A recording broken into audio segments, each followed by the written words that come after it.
សរសើរមែនគិតគូរបានល្អណាស់ដឹងថាស្ត្រីមេផ្ទះភាគច្រើនមកមានញឹកតែចង់ចេះមុខរបរសម្អាងកាយសាឡនធ្វើសក់ធ្វើក្រចកវិទ្យាស្ថាននៅខេត្តមួយនេះសុកចិត្តបញ្ជូនគ្រូទៅបង្រៀនឥតគិតថ្លៃដល់ភូមិដល់ផ្ទះដល់ចង្ក្រានបាយតែម្ដងព្រមទាំងឧបត្ថម្ភប្រាក់28,000រៀលក្នុងមួយខែឲ្យថែមទៀត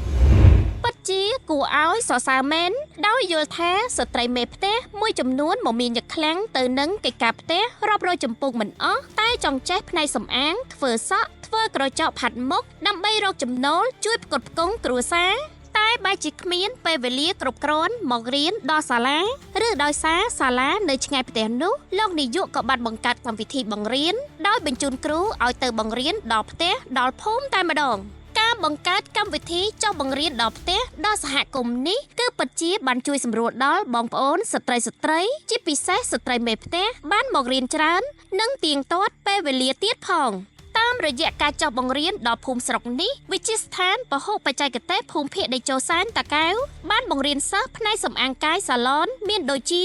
ធ្វើក្រចកតចែលលាបចែលផាត់មុខធ្វើសក់អ៊ុតសក់ត្រង់អ៊ុតសេរ៉ូមលាបពណ៌សក់ឆ្កឹះសក់ highlight សក់ស្ប៉ាសក់និងម៉ាស្សាមុខជាដើមចំពោះបងប្អូនស្ត្រីជាសិស្សមានប័ណ្ណក្រីក្រឬប័ណ្ណរងហានិភ័យគឺទទួលបានប្រាក់ឧបត្ថម្ភ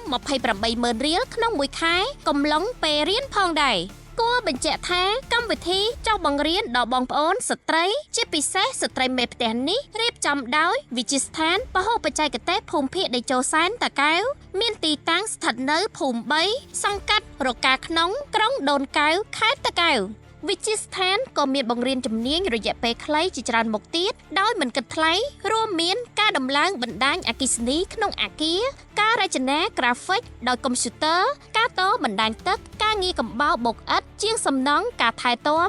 និងជួសជុលរថយន្តម៉ាស៊ីនត្រជាក់រថយន្តជួសជុលអគ្គិសនីរថយន្តការដំឡើងនិងថែទាំកាមេរ៉ាសុវត្ថិភាពសេវាកម្មសម្អាងកាយសាឡនសេវាកម្មម្ហូបអាហារនិងភេសជ្ជៈជាដើមសម្រាប់ព័ត៌មានបន្ថែមពុកម៉ែបងប្អូនអាចតាក់ទងទៅកាន់ទូរស័ព្ទលេខ016